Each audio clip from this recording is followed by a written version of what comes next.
अक्ल बड़ी या भैंस। नमस्कार और स्वागत है। ये कहावत तो हम सबने सुनी है ना? आज हम इसी कहावत के पीछे छिपी एक बहुत ही पुरानी और जबरदस्त कहानी की गहराई में उतरने वाले हैं। एक ऐसी कहानी जो ये सवाल उठाती है कि भाई असली ताकत आखिर है किसमें, दिमाग में या फिर जिस्म में?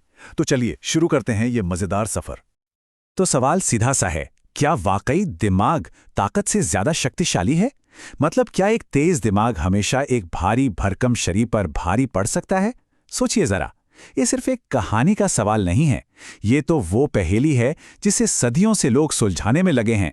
और आज हमारी ये कहानी इसी पहेली का जवाब ढूंढने में हमारी मदद करेगी। तो चलिए कहानी शुरू करते हैं। कल्पना कीजिए एक बहुत ही खूबसूरत हरे भरे घने जंगल की। मतलब हर तरह के जानवर वहां मिलजुल कर रहते थे। सब कुछ परफेक्ट लगता है ना? लेकिन इस खूबसूरती पर एक बहुत ही काले साये का पहरा था। एक अत्याचारी शासक का साया। और ये शासक कौन था? ये था महावीर, एक विशाल ताकतवर शेर। लेकिन उसकी ताकत से भी कहीं ज्यादा बड़ा था उसका घमंड। वो खुद को जंगल का बेताज बादशाह समझता था। और सच पूछिए तो उसकी यही सोच पूरे जंगल के लिए एक अभिशाप बन चुकी थी। अब देखिए, महावीर के साथ दिक्कत सिर्फ ये नहीं थी कि वो शिकार करता था। अरे भाई, शेर है तो शिकार तो करेगा ही। नहीं, मसला ये था कि वो जरूरत के लिए नहीं बल्कि सिर्फ मजे के लिए शिकार करता था, खेल खेल में। और इसका नतीजा, जंगल की आबादी तेजी से घट रही थी। हर जानवर हर पल खौफ में जी रहा था। हालत ये थी कि पूरे जंगल का भविष्य ही दांव पर लग चुका था। तो जब जुर्म अपनी सारी हदें पार कर गया तो जानवरों ने सोचा कि भाई अब तो कुछ ना कुछ करना ही पड़ेगा, ऐसे तो काम नहीं चलेगा। और उसी डर और निराशा के माहौल में उम्मीद की एक बहुत ही पतली सी एक छोटी सी आवाज उठी। और जानते हैं वो आवाज किसकी थी? चिंटू की। एक नन्हा सा खरगोश, शायद उस जंगल का सबसे कमजोर, सबसे छोटा जीव। लेकिन कहते हैं ना, जहां जिस्मानी ताकत कम पड़ती है वहां दिमाग काम आता है। और चिंटू का दिमाग, अरे वो तो कमाल का तेज था, बहुत होशियार। और पता है, यही एक सोच थी जो उसे बाकी सबसे अलग बनाती थी। जब सारे जानवर डर से कांप रहे थे, चिंटू ने सबके सामने आकर कहा, दोस्तों, ताकत से बड़ी चीज अक्ल होती है। उसने प्रॉब्लम का सल्यूशन बाहुबल में नहीं बल्कि बुद्धि में ढूंढा। और यही यही इस पूरी कहानी का, आप कह सकते हैं, मूल मंत्र है। तो चिंटू की लीडरशिप में सारे जानवर मिलकर शेर के पास गए और एक प्रस्ताव रखा, एक डील। उन्होंने कहा, महाराज, हम रोज एक जानवर खुद आपके पास भेज देंगे। आपको शिकार करने की मेहनत नहीं करनी पड़ेगी, बस आप बेवजह सबको मारना बंद कर दीजिए। अब शेर को तो ये आइडिया बड़ा पसंद आया, बैठे बिठाए खाना। लेकिन उसने एक बहुत खतरनाक शर्त रख दी। बोला, ठीक है, पर अगर एक भी दिन कोई जानवर देर से पहुंचा तो मैं पूरे जंगल को तबाह कर दूंगा। तो चलिए आगे बढ़ते हैं कहानी में। ये जो जोखिम से भरा समझौता था, ये कैसे काम करता है? दिन बीतते गए, जानवर अपनी जान देते गए। और फिर आखिरकार वो दिन आ ही गया जिसका सबको डर था। आज बारी थी चिंटू खरगोश की। सोचिए जरा, बाकी सारे जानवर निराश हैं, दुखी हैं, रो रहे हैं। और चिंटू, वो एकदम शांत था। उसने सबसे कहा, डरो मत, मैं जरूर लौटूंगा।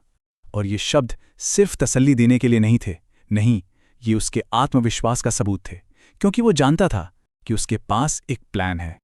लेकिन सवाल तो यही था जो सबके दिमाग में घूम रहा था कि भाई, एक नन्हा सा खरगोश एक इतने बड़े, इतने खूंखार शेर के खिलाफ आखिर कर भी क्या सकता है? क्या ये मिशन सच में इम्पॉसिबल था? और बस यहीं से शुरू होता है चिंटू का असली खेल, उसकी असली रणनीति, कहानी का सबसे रोमांचक मोड़, जहां अब बुद्धि और घमंड की आमने सामने की टक्कर होने वाली थी। चिंटू के मास्टर प्लान का पहला कदम, वो जानबूझकर देर से पहुंचा। जैसा उसने सोचा था, महावीर गुस्से से आग बबूला हो गया। और फिर चिंटू ने अपना तुरुप का इक्का चला। उसने एक झूठी कहानी घड़ी। बोला, महाराज, मुझे रास्ते में एक दूसरे शेर ने रोक लिया था। वो कह रहा था कि वो इस जंगल का असली राजा है। बस इतना सुनना था कि महावीर का घमंड भड़क उठा।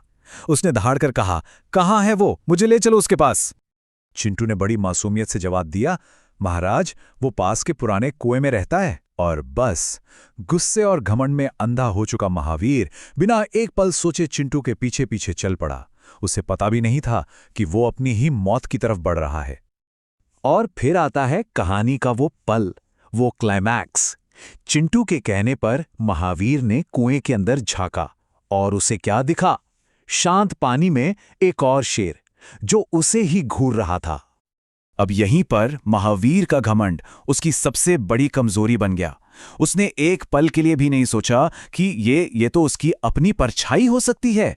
उसे लगा कि कोई दूसरा शेर उसकी नकल उतारकर उसे चैलेंज कर रहा है। उसने दहाड़ लगाई तो कुएं से भी दहाड़ की गूंज वापस आई। बस उसका शक यकीन में बदल गया। और फिर बिना सोचे समझे, अपने घमंड और गुस्से में चूर होकर महावीर अपनी ही परछाई पर हमला करने के लिए उस गहरे कुएं में कूद पड़ा। और इसी के साथ उसके जुल्म का, उसके आतंक का अंत हो गया। तो देखा, महावीर का अंत उसकी ताकत ने नहीं किया, उसका अंत किया उसके अपने अहंकार ने।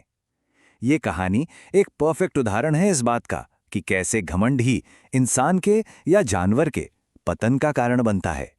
जब चिंटू जंगल में वापस लौटा तो सोचिए क्या माहौल होगा।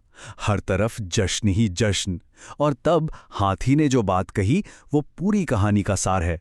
उसने कहा, आज साबित हो गया कि अक्ल ताकत से बड़ी होती है। ये सिर्फ एक शेर की हार नहीं थी दोस्तों, ये एक सोच की जीत थी। तो इस कहानी के बाद एक सवाल उठता है कि भाई असली ताकत है क्या? जंगल में एक नई सुबह तो हुई, लेकिन इस सुबह ने लीडरशिप का मतलब ही बदल दिया था। इसको ऐसे समझते हैं, एक तरफ है ताकत जो विनाशकारी होती है, डराती है और ज्यादा दिन टिकती नहीं।